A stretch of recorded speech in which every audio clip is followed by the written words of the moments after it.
This owner has bought these pieces of jewelry from a car boot sale for a cheap price. The necklace, a 22-karat gold chain with emerald stones, was originally bought for £3.5. £800 for this one. The 18-karat gold pendant with diamond at the center was bought for £2. You're looking at about £1,000. The 18-karat gold flower brooch with 3 beautiful diamonds was bought for £3. £800 to £1,200. The owner bought the exquisite sapphire flower brooch for £1 because it was broken. They were made in about 1900, 1915, and they were once shirt studs. You'd probably be looking at about £3,000 to £4,000.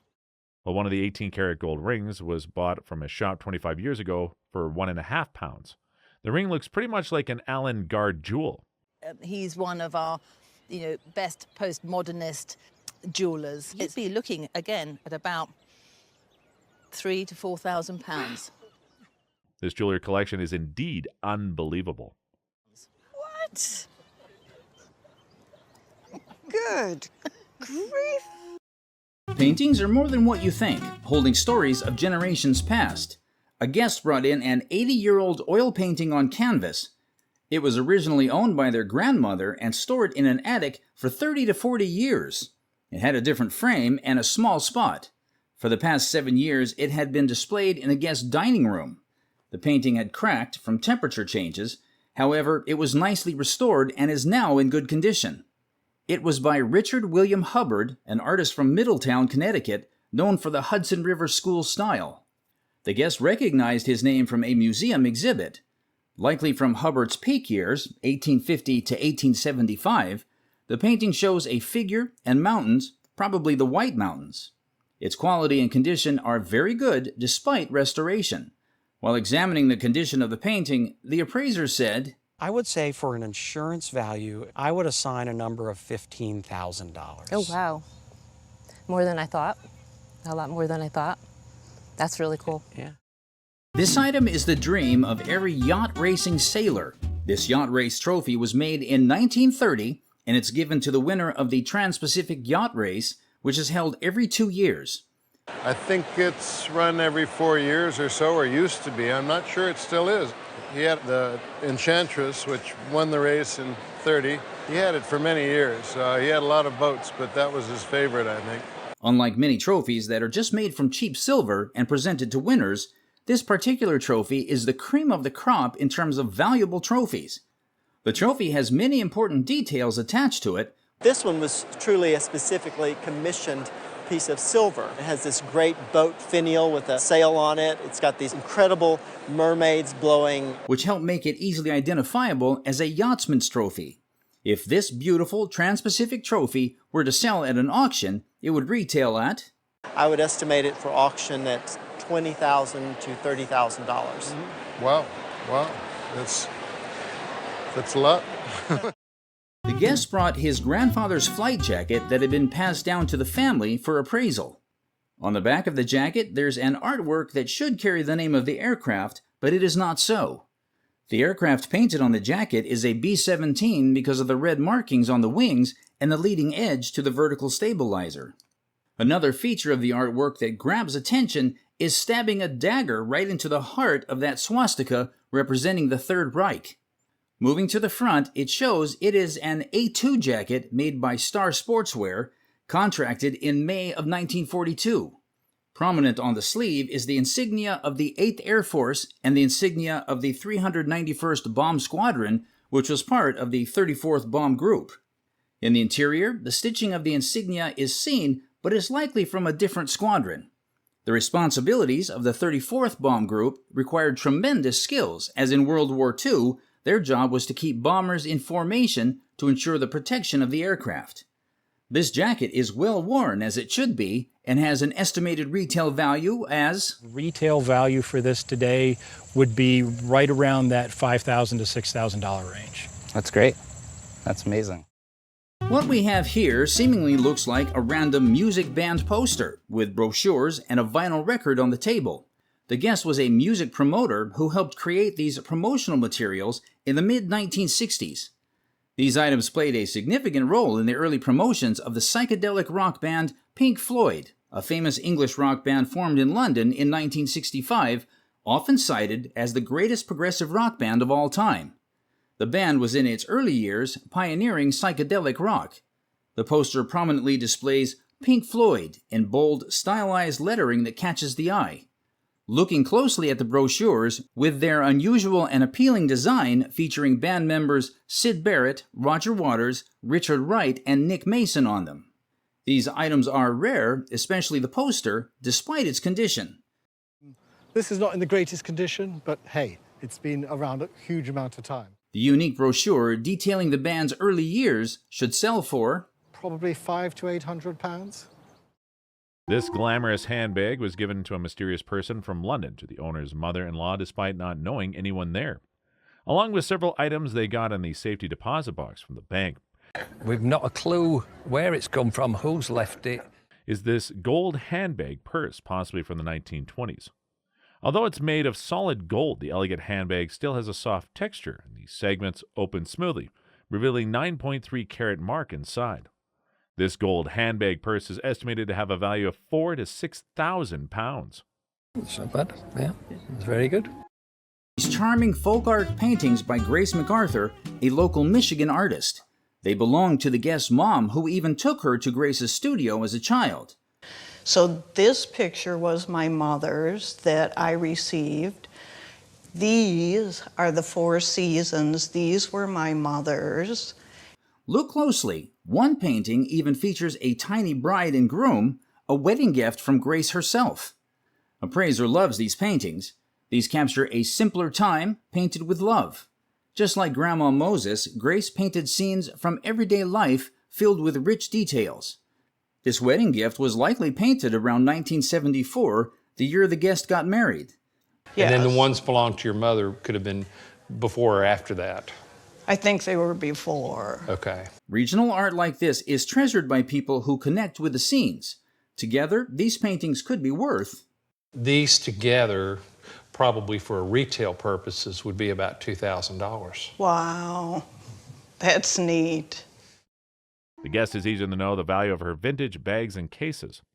The guest had acquired these items and nearly 1,000 more during the auction shortly after her marriage in the early 70s. The appraiser was delighted by the elegant items, especially as some of them dated back to the 1910s. He could not ignore their style and glamour that exudes from the vintage bags. There was even bags that went on ladies' fingers. Impressed by these items, the appraiser gave him an impressive value of £5,000. Oh my God, oh right. And I've got 3 daughters speeding towards the house now. Our guest inherited this bronze statue from the French side of her family. Upon closer analysis, the appraiser revealed that the sculpture was carved by Joseph Bernard, a 19th century modern classical sculptor. Apparently, this sculpture is one of the artist's most famous pieces of work, known as Jeune fille avec une cruche, also known as Young Girl with a Jug. Considering to be one of the pioneers of Art Deco, the sculpture represented the movement towards this style of work. Considering the beauty of this sculpture, the appraiser was delighted to announce that it could be sold for anything between £15,000 to £40,000. No. Oh my goodness. Well, that's quite something for the family because she is a family piece and we are so lucky. This guest informed us that she and her husband received the sugar bowl as a wedding gift from her aunt. Considered to be a family heirloom, the family had been unable to decipher the coat of arms carved into the sugar bowl.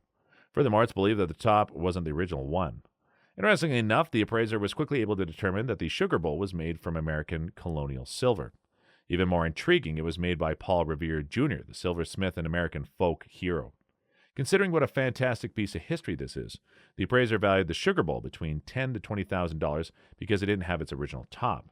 If it had its original top, it would have been valued at an amazing $58,000.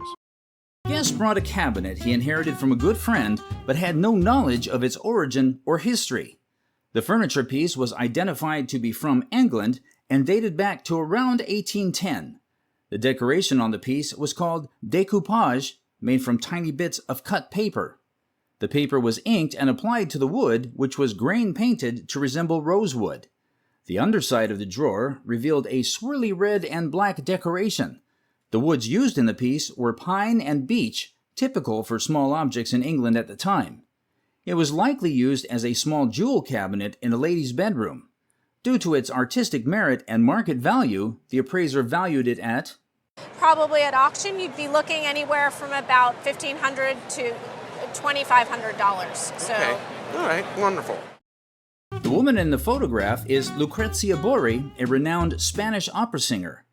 These earrings, once owned by Borri, were passed down from her personal secretary, who was the great-aunt of today's guest. What's interesting about these earrings is that the central parts are detachable. The earrings can be seen in various operas worn by Borri herself. What's remarkable about these earrings is their 18th century design made of gold and garnet with detachable segments. But these are definitely an 18th century pair of earrings. They're made of gold and garnet. The detachable feature allowed for various styles and lighter wear during travel.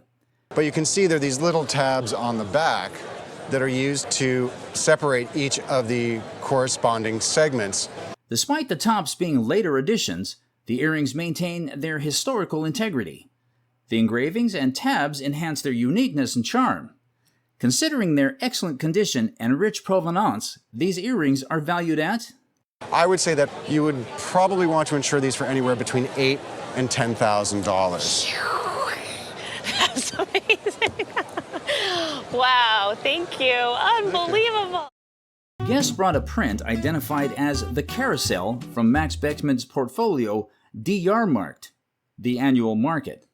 Beckmann was a German artist, painter, draftsman, printmaker, sculptor, and writer. He was dismissed from his teaching post in Frankfurt and eventually fled to Amsterdam and then the U.S., where he died in New York. The guest acquired the print with his late first wife, who had a good eye for art, about 30 years ago in a bankruptcy sale. He paid around $200 for the piece at the time. The print was a dry point etching, a technique that produces a distinctive velvety dark line. It was inscribed as a trial proof and signed and dated by the artist in 1921.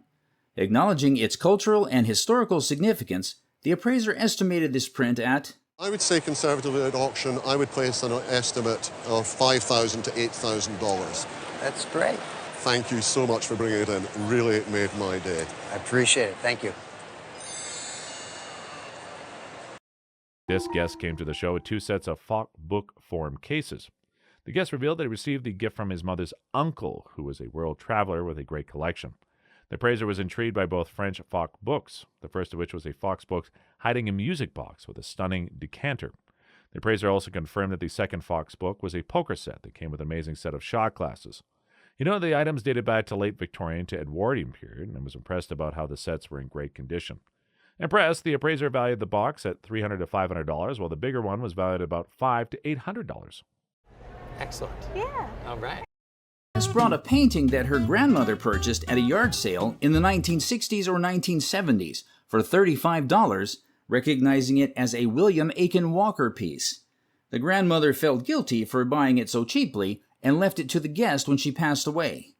William Aiken Walker was a self-taught artist from Charleston who was born in 1838 and died in 1921.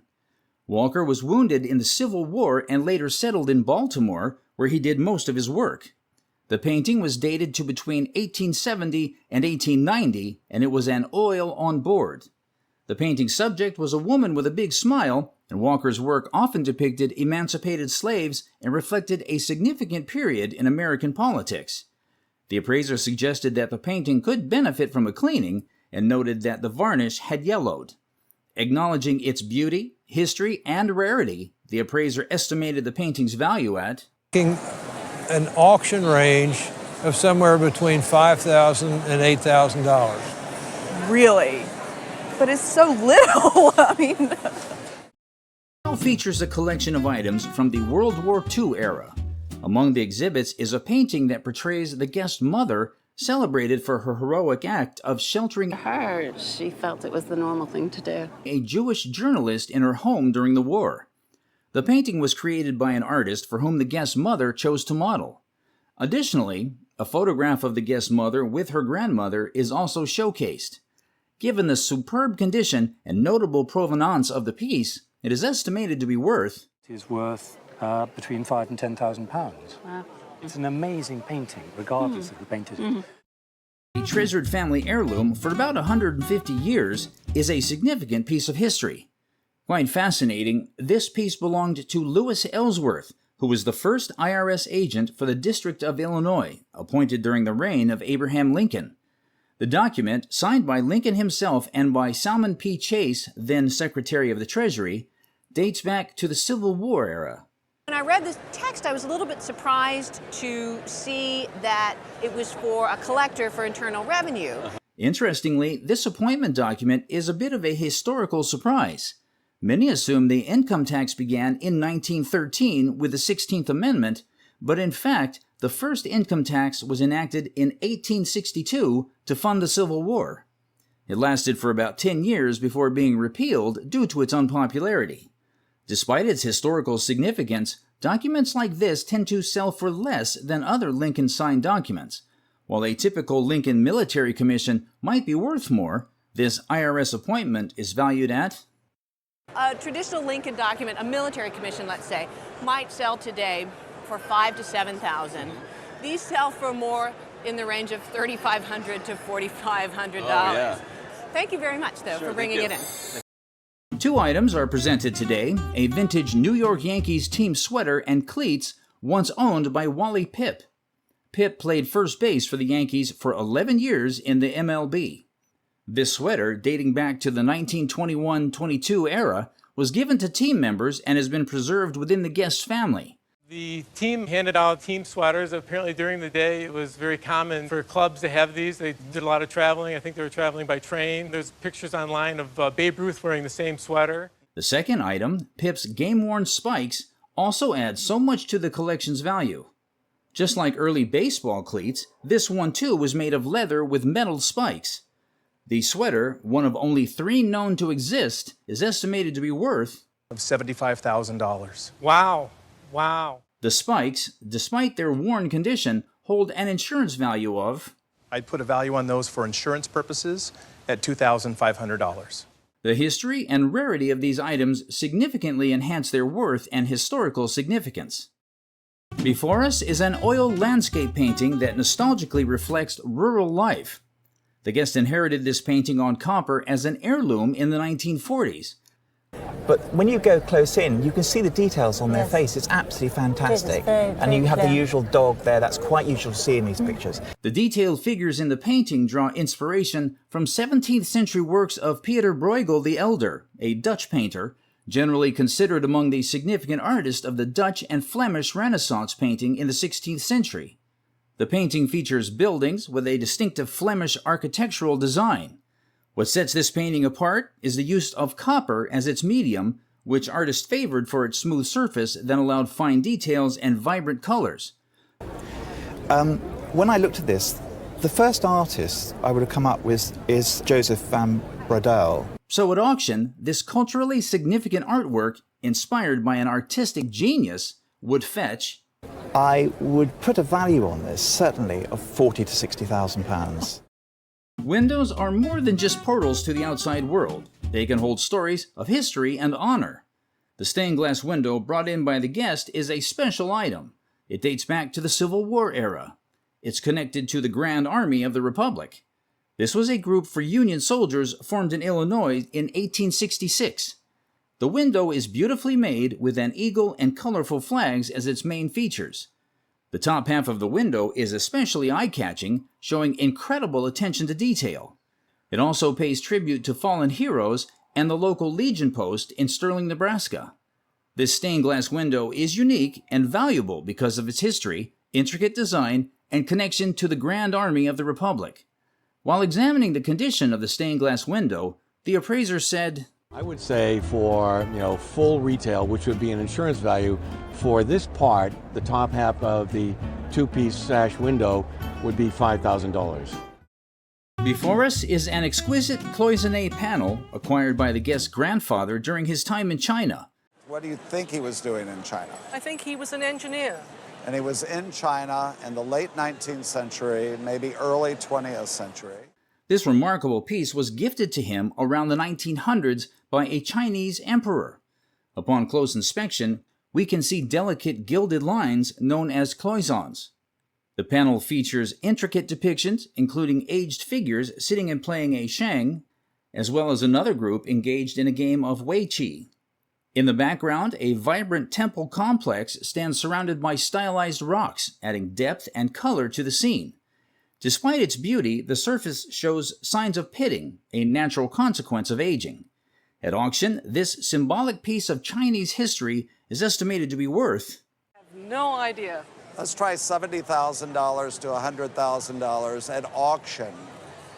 Wow, that's wonderful.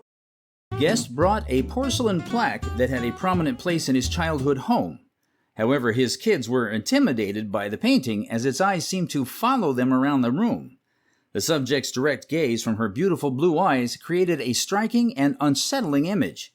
This also suggested a generational divide in perceptions of the painting.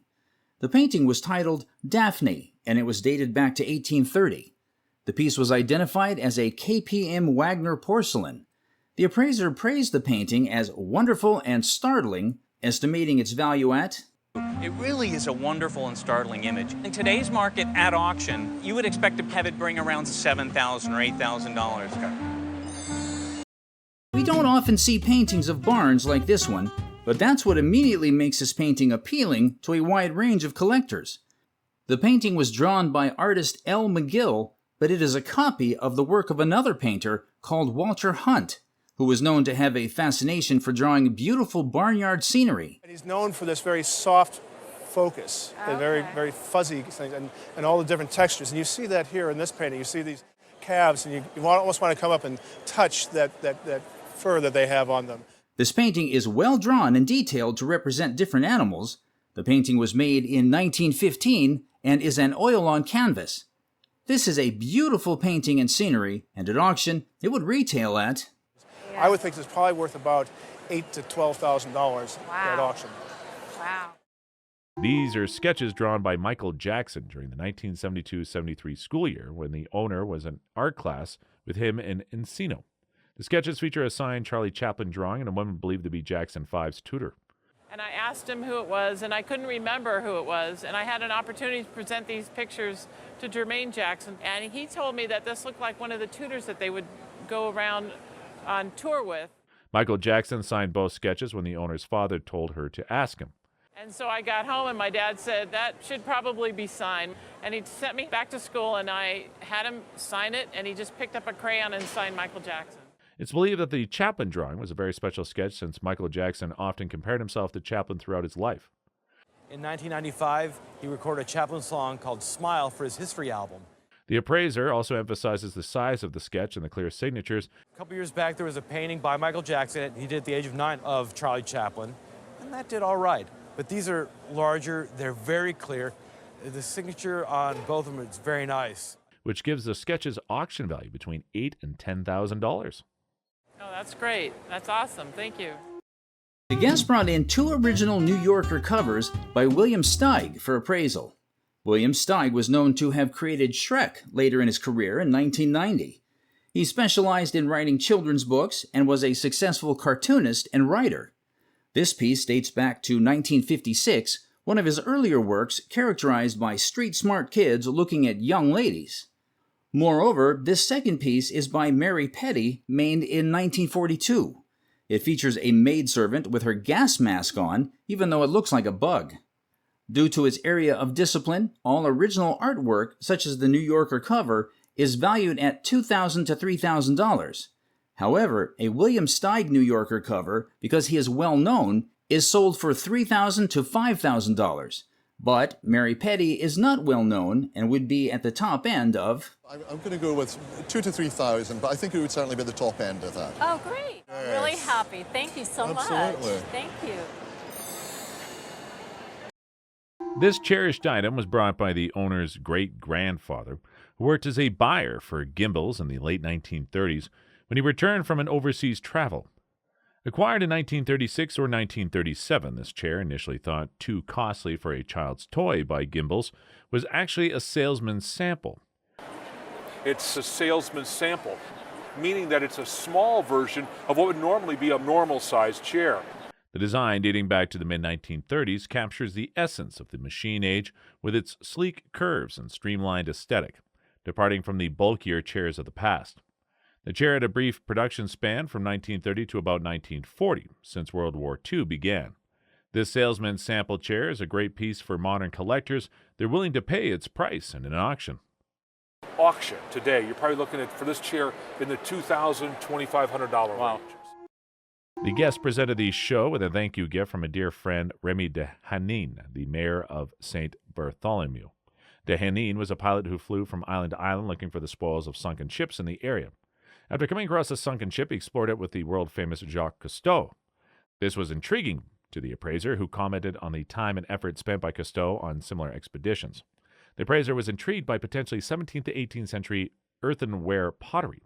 Considering the nature of the pottery and the story behind how it was obtained, the appraiser gave the collection a value ranging from $100 to $150. This is a Seamaster watch, a waterproof round button Omega inherited from the owner's stepfather. It's a post-World War II chronograph with distinctive round buttons, indicating a design shift for waterproofing. Before the war, they used flat buttons, and after the war, they did round buttons. And what they did is they took the watch from the flat buttons and they made them waterproof. Manufactured in 14-karat gold, likely for export to the United States, watches like these were utilized in TV shows or radio programs. The estimated auction value for this rare piece is unbelievable. In an auction, would bring about $3,500. On the retail level, fixed up, restored. It's quite expensive to restore a chronograph. Oh, really? It's an expensive process. But when you do, it probably bring about $5,000. Holy smoke. You're kidding me. This instrument was left in the owner's house when they moved in 1964. This is believed to be an Asian guitar or shamisen, specifically a late 19th century Chinese example called a sanxian, played by young women during tea ceremonies and banquets. The instrument features rosewood veneer on the south board, clad in snakeskin and various intricate details such as inlaid floral patterns and a stylized vase on the fingerboard. The instrument remains largely intact despite some losses, chips, and age-related cracking. A conservative auction estimate would be between $3,000 and $5,000. Okay. Wow. A rare cypress wood table from Abbeville, Louisiana, was passed down through the owner's family. The owner's father acquired it from his cousin's grandfather, who worked on it at the courthouse in the early 19th century. The table is identified as a rare piece of Louisiana furniture. The thing that is so compelling for me is that it is all made out of this cypress wood. Yeah, it's gorgeous. The table has a French feel and features rare brasses on the front. The other thing I'll point out is these very rare brasses on the front. I wasn't sure about that. Yeah, and they are brass and period to the piece. Okay. I would date this from about 1825 to 1850. Despite being stored for years and showing signs of use, the table was appraised at an estimated $3,000 to $5,000. Oh man, this has been a blast. This guest was pleased to present the show with the first African-American beauty book written by Madame C.J. Walker. Apparently, she received it from a friend who thought she might enjoy the book as a hairdresser. The appraiser confirmed that this was indeed a book by C.J. Walker's School of Beauty Culture. Although textbooks were not interesting in the antique world, the appraiser was intrigued by the fact that it was an early beauty book for African-American women. Upon closer inspection, it turned out the book was the first book published for styling and fashion for African-American women. Interestingly enough, it turned out that C.J. Walker, who was originally known as Sarah Breedlove, was the first child born after the emancipation of slavery in the U.S. Furthermore, she was the first female African-American self-made millionaire. Considering what a fantastic piece of history this is, the appraiser valued the book at least $10,000. $10,000? Are you serious? I am serious. Oh, you're kidding. No, I'm not. $10,000. Yes, ma'am. The guest's father was a real hero. The guest brought a North Korean flag to the Antique Roadshow with a special story. The blotches in the 1950 flag show that it was hand-woven by local Koreans of that time. The guest revealed that his dad was in the Marines during World War II and a CIA agent during the Korean War. This was when his father and his men bravely took these flags while taking Seoul from North Korea. The appraiser notes that the flag is just one of a handful of Korean War souvenirs that exist today. Considering the history and form of the item, the appraiser reveals that this is a rare item. We have a note here that says North Korean flag liberated from the flagpole in Seoul, Korea by the 5th Marine Regiment in 1950. With that, the appraiser gave the flag a value ranging from $2,000 to $2,500. Wow. That's great. That's great, yeah.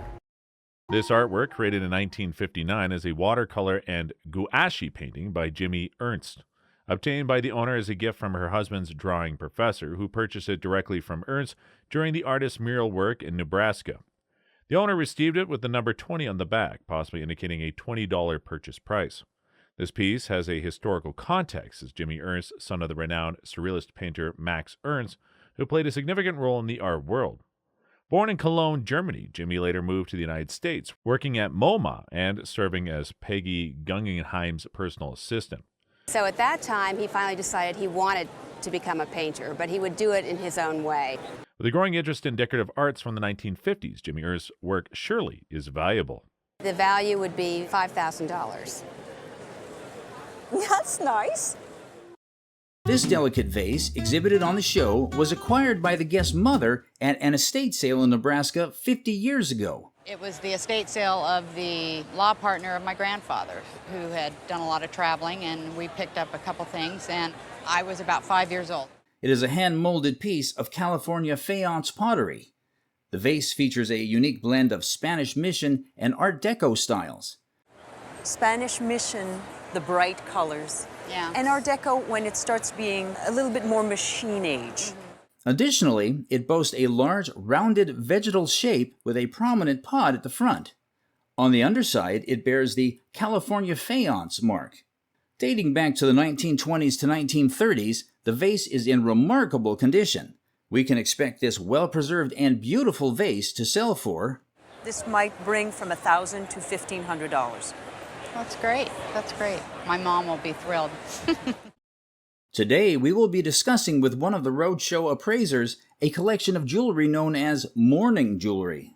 These pieces were worn by Queen Victoria during her mourning of Prince Albert and were used in various phases of the mourning process. The first piece displayed is crafted from low-carat gold and features black enamel pearls. At auction, this piece is estimated to be worth... Factor in the necklace, you have to figure $2,000 to $3,000. Next, we have a black pendant and necklace. The pendant is adorned with yellow gold, black enamel, and pearls, and it dates back to 1875. We can expect this piece to command an auction value of... A piece like this today at auction would be $800 to $1,200. Lastly, we have faceted amethyst stone with a purple hue and little pearls around its egg. This piece of jewelry would have a value of... A piece like this today at auction would be $1,000 to $1,500. This jewelry set is more than it seems at first glance, as it embodies the elegance of mid-20th century design. The style influencing it is very much retro, World War II period. The ring could have been made a little bit after that, into the early 50s. The ring features a stunning 1.80 carat center sapphire, likely originating from Ceylon, and it is surrounded by calibrated square-cut sapphires and old mine diamonds. The meticulous craftsmanship is evident in the teardrop platinum work on the shank and shoulders, which adds an extra touch of beauty to the piece. Accompanying the ring is a matching bracelet, which showcases a combination of calibrated square sapphires and old mine diamonds set in palladium, a metal commonly used during wartime due to its similarity to platinum but lighter weight. In this bracelet, you have about 2.5 carats of sapphires and about 1.5 carats of diamonds. Together, these exquisite pieces of jewelry would auction for... At auction, the bracelet's $4,000 to $6,000. Okay? And then we give you a price at auction for the ring, I would say $10,000 to $12,000. Really? Seriously. Oh my goodness! This rare item, a Fender Telecaster guitar, was originally used by the owner's father. And he also liked French music. He played in the Dixie Ramblers back in 1933. This is the reissue CD? Right, yeah, that's him right there. The guitar was crafted by Tadeo Gomez with his initials and a date of November 8, 1951, found on the neck pocket. The original guitar of this style was made in 1950, so there was probably 100 of this guitar made in 1950. The unique feature of this guitar is its left-handed configuration, possibly one of the earliest of its kind. Some of the features of this guitar that are unusual, Number one, it's a left-handed guitar. They made far fewer left-handed guitars than they did right-handed guitars. Despite some signs of wearing and repairs, including finished touch-ups and a missing switch tip, the item is remarkably well preserved. Appraised at $30,000 to $35,000, its rarity contributes to its substantial value. Wow. Many people love about this painting is its simplicity. Compared to others, this painting is stunning. It was painted by Sally Haley. Sally's painting style was distinct yet pleasing. She was known particularly for doing still lifes. She depicts a basket of food. The painting was created in 1960, and during that time, paintings like these were much in demand. Thus, this painting would fetch an estimated auction price of... The auction value would be about $3,000 to $5,000. Well, that's good. The guests present us with a trio of modern art paintings by renowned artist Sol LeWitt, who is her husband's friend after serving with him in the Korean War. The guests reveal that she received the paintings as a wedding present from the renowned artist. The appraiser was immediately impressed by the paintings because, to his knowledge, this was the renowned artist's earliest work from his students' days. Following his service in the Korean War and studying art in New York, LeWitt was influenced by his time working in a museum. Now LeWitt is considered to be one of the most renowned modern artists thanks to his minimalist style. Although the guest confirmed it was a LeWitt because he wrote a letter to her offering to buy the paintings back. With the letter, the appraiser gave each painting a decent value, ranging from $7,000 to $10,000 each, making them worth $30,000 together. All right, all right. The next guest presented us with an antique map of England that her mother found in an antique store. The guest was interested in the map because she had found some nuns tearing old books before coloring them when she was in Edinburgh. The appraiser confirmed that this was a special map because it was made in the 17th century by an Englishman named John Speed. At a time, only Dutchmen made maps. Maps like this became popular because of the color which came from the map was extracted from an atlas. This became common practice because of how profitable colored maps became in the 17th century. Considering the factors, the appraiser valued the antique map at a range of $2,000 to $2,200. Really? This young man presented the show with jewelry that he inherited from his mother's cousin, who inherited them from their grandmother. The appraiser was immediately intrigued by a ruby-laden 18-karat Cartier compact, which was dated back to the 40s.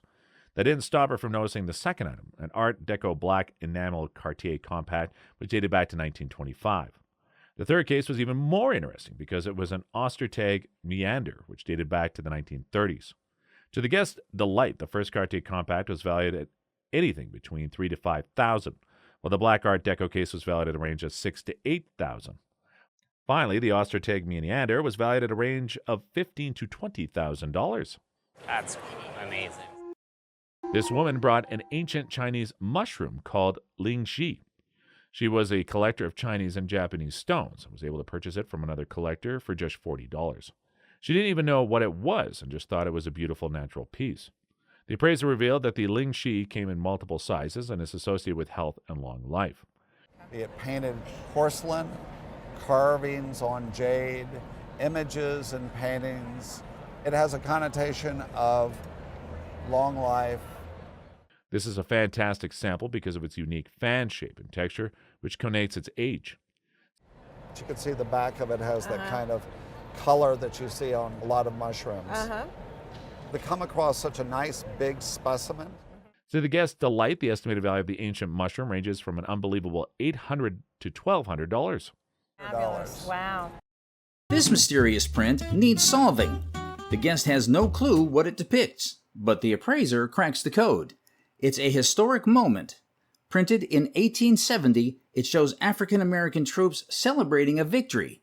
That victory was the 15th Amendment, which granted black men the right to vote. Hand-colored and original frame increase its worth by a whopping...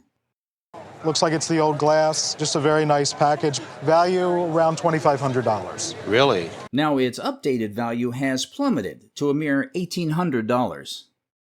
This guest brought this painting drawn by the renowned artist, Francis Gillot, the French artist also known as Picasso's lover. She bought it at a PBS auction 4 decades ago. The appraiser can confirm the authenticity because of the artist's signature and a gallery label on the back. This artist was introduced to painting by her mother at a young age. However, her relationship with Picasso influenced her artwork. Despite this influence, she later developed her own style. This piece is valued at a shocking $20,000. Really? Oh, you're kidding. I only paid $125 for it. I can't believe it. The owner's husband co-founded FiberTech, a company specializing in fiberglass work. Wendell Castle, the highly regarded American wood furniture craftsman, approached her husband to manufacture chairs. These chairs, created around 1969 to 1970, are recognized for their unique design and limited production. The chairs, particularly the Molder chair and the Castle, exhibit features such as a molar-like shape and a colorful design with a rubber gasket along the bottom. Despite the knockoffs made in the 80s, the chairs are verified to have pressed fiberglass construction by inspecting the underside. The appraiser estimates the value of these items to be between $1,200 and $1,800, with the black one potentially slightly less. Wow. This is a collection related to the first series of Star Trek, and the owner's father, a nuclear physicist, became involved with a colleague from the nuclear program headquarters in New Mexico, sent him a letter with a pitch. The document, originated from March 1964, is Gene Roddenberry's typed pitch to DeSilu Productions, describing the show as the wagon train to the stars. Roddenberry wanted the science to be accurate, as indicated by his use of the Drake equation.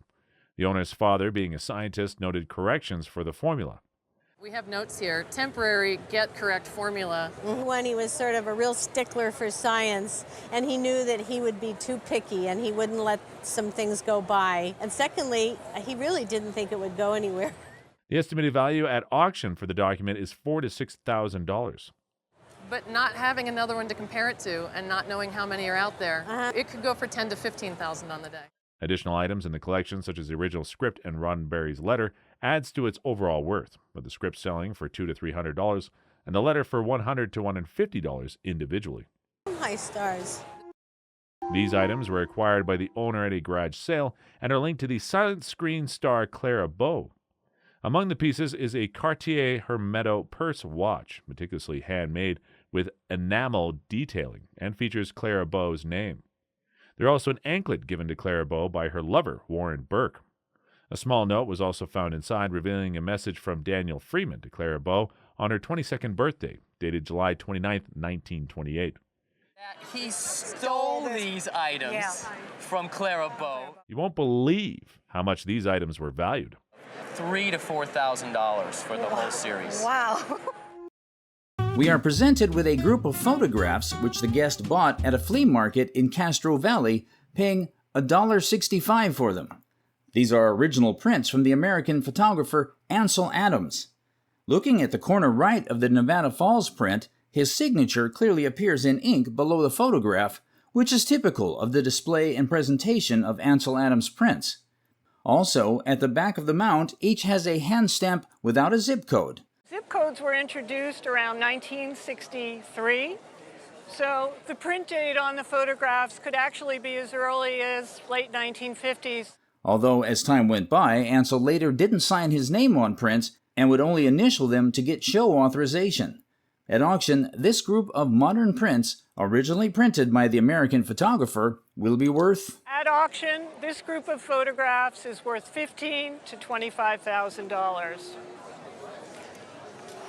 For all three of them? For the three together. This hat belonged to the owner's grandfather, a Muck Tony Hunting Club member in Clark County, Kentucky. The owner found a picture of him wearing the hat during a Rocky Mountains and Colorado trip with the Muck Tony in 1878. The hat is a notable piece as it was made by John B. Stetson when he was alive, specifically the classic model known as the Boss of the Plains from the 1870s and 80s. The hat brand is crafted from braided horsehair with a German silver button, resembling a Texas Ranger's badge, popular during that time period. The owner has also bought an unfinished Elcor scraper, likely from an Indian group. It's estimated that the hat's minimum value is $600. The hat band itself is considered valuable, possibly worth $300 to $400. Wow.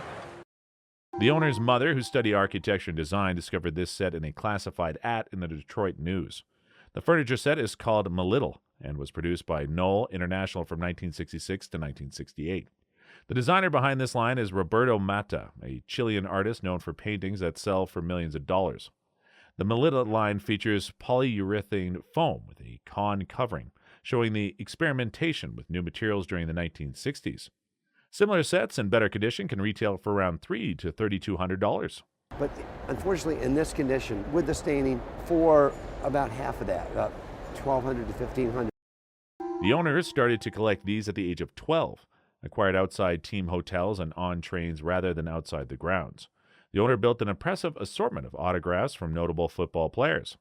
The owner even worked part-time for Charles Buchan, contributing to an article about the collector in Charles Buck's Football Monthly. The collection spans numerous albums, with the owner also selling autographs on the grounds for approximately a penny. The collection includes autographs from iconic players such as Les Medley, Stanley Matthews, and many others. Although the collector expresses hesitance to sell due to the sentimental value, the items estimated a potential value of between £6,000 and £8,000 for the collection. Thanks for listening to me. Very interesting. Thank you so much. Thank you. Thanks. These Masonic chairs, comprising the Master's Senior Wardens and Junior Wardens chairs, are believed to showcase the Harewood White style and likely date back to 1780 to 1790.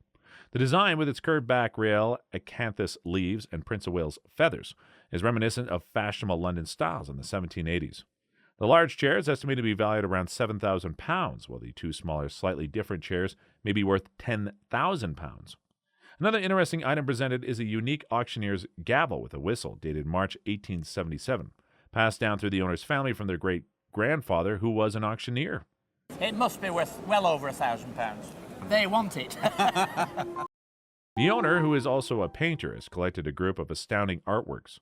The Walter Sicker drawing shows technical brilliance and character. That's why, and I think actually everything you have here has character. The Augustus John drawing is characterized by its expressive style. At his best, he's wonderful. The next painting was created by a private and deliberate naive artist, Patrick Hyman. The Alan Walton painting, which stands out for its powerful impact, was inherited by the owner. The price of these individual paintings will leave you in awe. I think £5,000 to £8,000. I think £1,000, £1,500 for that. Yeah. Being such a private artist, around £1,000, £1,000, £1,500, something like that. Must say at least £10,000 to £15,000. You know. I'm very surprised. A teapot that used to be an ornament in the owner's house was actually a valuable piece. It was a teapot called Bones the Butcher, created by Clarice Cliff, a famous ceramic artist in 1928. She collaborated on this piece with Joan Shorter, her boss's daughter. Despite a little crack on the handle, the teapot's value stunned the owners. Bones the Butcher is worth £800 to £1,000. Oh, God. Oh, my God. Oh, wow. That's brilliant. The guest inherited these beautiful Victorian-era earrings from her great-aunt. However, she didn't know what stones were in the earrings. The appraiser took one look at the earrings and revealed that the earrings were British and made of chased gold. The appraiser then notes that the stone is made of chalcedony and dates back to the mid-1800s, which means that the stones were not Victorian. The appraiser then revealed that these earrings were day and night earrings, which are perfect for different fashionable occasions. Only slight problem is that they were clearly repaired back in the day. With this assessment, the appraiser gave the fabulous earrings a value of $1,500. However, if she gets them repaired again, the value of these beautiful earrings will rise to $3,000. Guest's husband's godfather gave him a print, claiming it was a Wilson original, but it was actually done by Mark Catesby, a pioneer in ornithology. Catesby traveled to the Carolinas, Georgia, Florida, and the Bahamas in the 1720s to draw birds and other wildlife. He later taught himself engraving and produced numerous copies of his drawings. The print was from Catesby's series of birds, turtles, and snakes published between 1731 and 1743. The guest print was of a wood pelican, now known as a stork. Catesby's work was groundbreaking in showing birds to scale, with detailed illustrations of their skulls. Due to the print's condition and edition, the print's value was estimated at fair market value in a retail shop would be $2,400. Wow, I had no idea. The guest had the pleasure of presenting us with the bird commemorative quilt. The commemorative quilt was made by local nuns around the world. Famous explorer Richard Byrd carried out on an expedition to the South Pole in 1928. The guest revealed that he acquired the quilt after buying the nuns' property for $1,000 when the nuns' academy shut down. The appraiser was fascinated with the commemorative quilt, especially because Byrd was a famous explorer and the quilt was in perfect condition. Convinced about what a fantastic item the quilt was, the appraiser valued it at $5,000. So, did you get inspired? So you're going to take up quilting now that you see how... No, I'm just going to try and buy his share. But I hate to have him know what you guys are afraid of. Well, I think he's going to find out. Next up, this guest presented us with a painting of a local woman named Miss Sanderson. She was the wife of Mr. Anderson, the owner of an art shop in Richmond that many local artists converged in upon close analysis. The appraiser was quick to notice that the painting was a mixture of watercolor and body color. The appraiser also noticed that the painting is an Italian divisionist painting. Considering how unusual the painting was, the appraiser believed the painting was worth 1,000 to 1,500 pounds. What we have here is a Confederate cavalry officer's sword made by William J. McElroy in Macon, Georgia. He was in business before the war, selling various things. During the war, he saw an opportunity to make money. The sword has been passed down through generations, with the guest remembering it from his grandfather's den. Its intricate etching and floral patterns indicate its officer status and high craftsmanship. And the etching is what sets McElroy off from all the other makers. Okay. Most of the time, they're real light and faint. You have to turn it in the light to be able to see it. This one, it goes boom. As opposed to an enlisted man's sword version, which is just smooth all over. The handle of the sword has a wooden core with high-quality leather over the top of it. The matching scabbard and blade etchings add to its rarity and uniqueness. Given its excellent condition and complete set, the sword is appraised at... I would insure this sword for $50,000. Oh, my Lord. I'm speechless. Without the scabbard, the value would be around... Would be around 20. Oh, okay. The scabbard is the rare part. I'm just shocked right now. I don't know what else to say. This normal-looking table was the cream of the crop during the Regency period in Britain. This type of table would have been made in the Regency period in England, which is around about 1800 to 1820. Yours is moving a little later than that, more towards 1820, 30, closer to the next time period, which is called William IV. The table is made from rosewood, and we can confirm this thanks to the black marks on it. It was made in 1820, at a time when tables like these were highly demanded by the rich. The table is quite special in that it tilts, and it also has special engravings to beautify the surface. For a table crafted in 1820, it has a fine finish which has ensured its top quality. This furniture is a great representation of luxury from the 1800s, and if it were to be auctioned today, it would fetch a suitable estimate of... At auction, you would expect it to sell between about $800 and $1,200. This guest acquired these bottles from the wall of a barn conversion. I did a barn conversion some years ago, and there was a crack in the wall, so I had to put a bit of concrete underneath, and when I dug under the barn, so these popped out. Dating back to the 18th century, the first bottle originates from Northern Europe, probably Germany. It features a pontil mark on the base and displays a lovely iridescence. The second bottle is an English mallet-shaped bottle, bearing the hallmark of its maker, AB. Both bottles were likely used for preserving wine in the 18th century. Still in very good condition, these 200-year-old bottles are worth... So what we have is over 1,000. Here is a fly whisk bought from Kinshasa, Democratic Republic of Congo for appraisal. The carving, the face, and the body are beautifully modeled. Then, looking at the handle and hair whisk, everything looks superb. But it is from the Congo tribe and is a symbol of great power and authority. However, looking at the surface with the patination, it is clear that this piece is a reproduction and not the original fly whisk. Even as a reproduction, it is still worth around $300 to $500. But if it was authentic in the African arts market in Paris, it would be worth... This kind of piece would be worth north of $50,000. If it were authentic. If it were authentic. Next stop, Paris. It looks like an ordinary teddy bear, except for its huge size. This bear is called a Steiff bear, and it is one of the most prized dolls in the antique world. The most fascinating part of this bear is that despite being created in 1950, it has clearly been well maintained and retains its high quality. I see here we have a picture of you back in 1951. Yeah, with my mom there. It always amazes me when somebody carries it around all through their life, and obviously you took care of it because he's really, really in good shape. This bear is especially valuable because its manufacturer, Steiff, is the premier maker of toy bears. Steiff was the company which coined the name teddy bears. This bear was made by the premier maker of toys and is still in top quality. For these reasons, the huge bear toy would reasonably auction at an estimate of... I think a fair auction price today would be about $3,500. Oh, you're kidding. These antique glass paperweights were made by the New England Glass Company and Bronston & Sandwich Company in America. This first set of paperweights was made by the New England Glass Company in the 1850s to 1880s and were called scrambled weights as they were made with scrap. The second set of paperweights was made by Bronson & Sandwich Company in the 1870s or 1880s.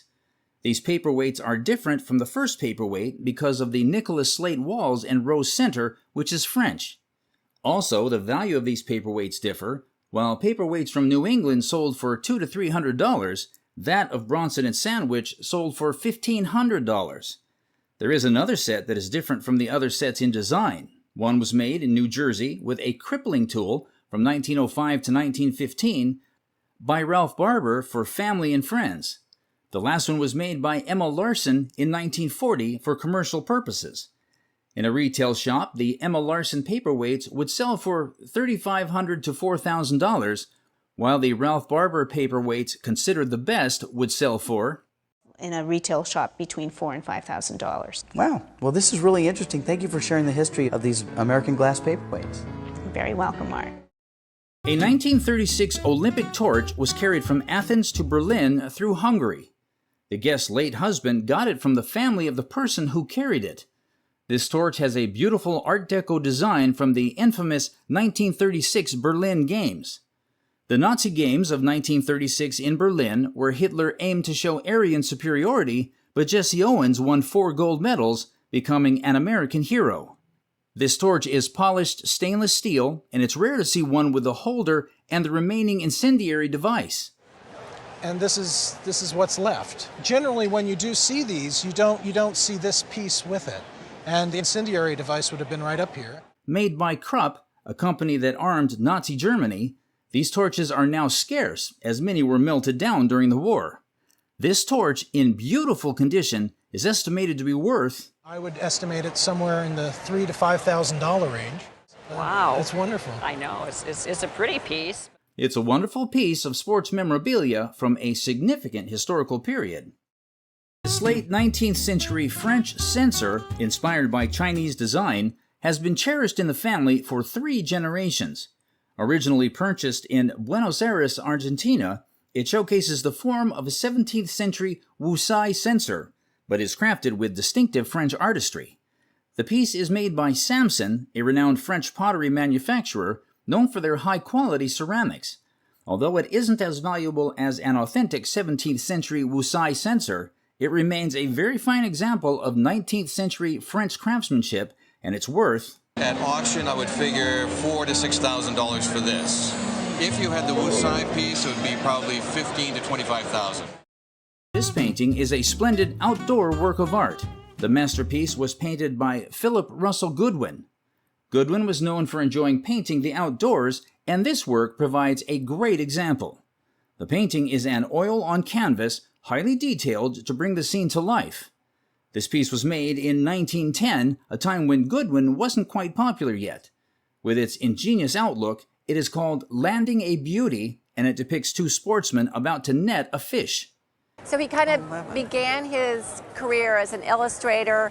He did work for calendars, he did advertising work.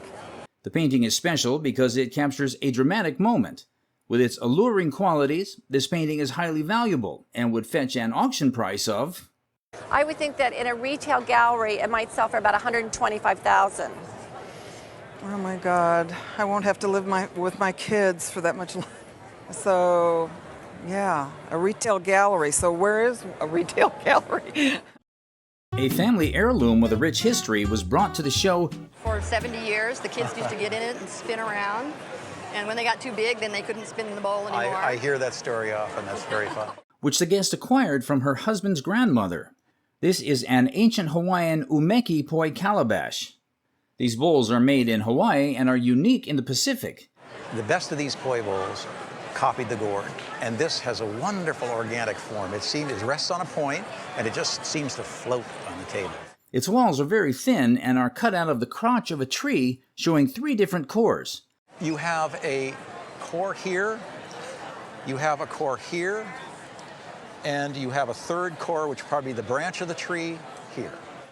A light sapwood is seen dripping from the rim 3 times around the bowl, displaying a wonderful swirling pattern. So this is a hard bowl to make. It's dramatic, made by a nameless craftsman. Although some repairs are visible on the bowl, the trademark of the German repairer is also evident. His trademark is combining 3 or more different patches. There is a big wooden patch here, then there are some small pegs around it, and I think over here we can see a butterfly. Each repair becomes a little picture, exuding a wonderful finish with its beautiful patina. If this bowl appeared at an auction show with its butterfly pegs and wonderful organic form, it would be priced at... Antique shop. It would be priced at between $20,000 and $30,000. Wow.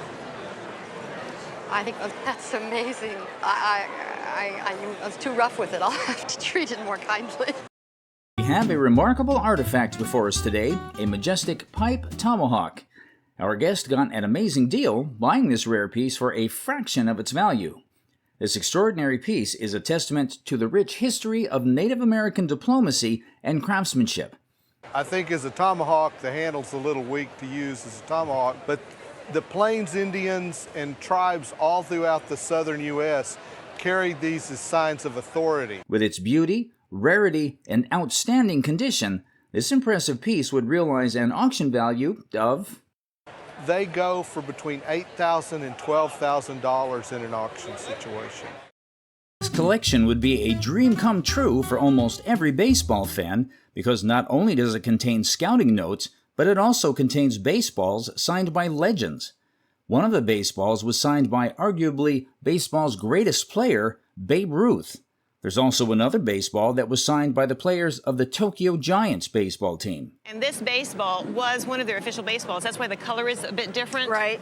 And it was signed by 2 famous Japanese players. The first is Sadahara Oh. That's right. And the Japanese second league. one is Kei Takahashi. Finally, there's what looks to be a piece of paper that almost anyone would think is ordinary, but the paper is in fact a scouting note that was used by Don Drysdale. This scouting note is a piece of history, especially for folks who have an interest in baseball. Don Drysdale had been the pitcher for the LA Dodgers that previous season when they had won the World Championship. And this was the scouting notes that told him how to pitch to each of the people in the Minnesota lineup. Each of these items are memorable, and they would auction at estimates of... In an auction, somewhere between $1,000 and $1,500 anyway. Showcased on the show are a collection of neckerchief slides that were purchased by this guest at a flea market. $1 for all of them. The guy said, he started putting them in a grocery bag, and he said, you can have all of these for $1. And I said, instant collection for $1. The slides were carved from wood, with one also crafted from metal. These intriguing pieces date back to circa 1940, and some of the slides are adorned with motifs related to boys, hunting, and fishing. Among the collection is also the popular Woody Woodpecker slide. Get us a neckerchief slide that relates to their personality, and you can see all of these wonderful examples. Surprisingly, these items are still in very good condition. At auction, we can expect the neckerchief slides to fetch a value of... And I would say that the value is probably more like $1,000. Really? Yes. Wow! Yes. They're wonderful. $1 for $1,000. Today's guest presented these timepieces on behalf of her father, who couldn't come on the show. The items are of American origin and date back to circa 1861. One of these watches illustrates the early period of watchmaking in America. Opening the cover of the piece reveals on the dial the maker's name, E. Howard & Company, Boston. They were the first people who successfully manufactured precision equipment in very, very large quantities. Furthermore, on the back of the watch, we can see its unique arrangement of plates and wheels. While the second watch is ordinary compared to Howard's, the watch made by Howard's company is sought after, placing its value at... It's worth anywhere, let's say, from $1,500 to $3,000. A very collectible and desirable American watch. Santa Claus brought this amazing cowboy set to the guest in either 1946 or 1947 when he was around 6 years old. It includes a shirt, a hat, and robust guns and accessories. The box is incredible too, adds to the whole collection. And of course that adds a lot to the whole toy. especially when it has such wonderful graphics. And I love this line here. Let's say, check out the awesome leather chaps and vest, a complete cowboy ensemble, along with a lasso.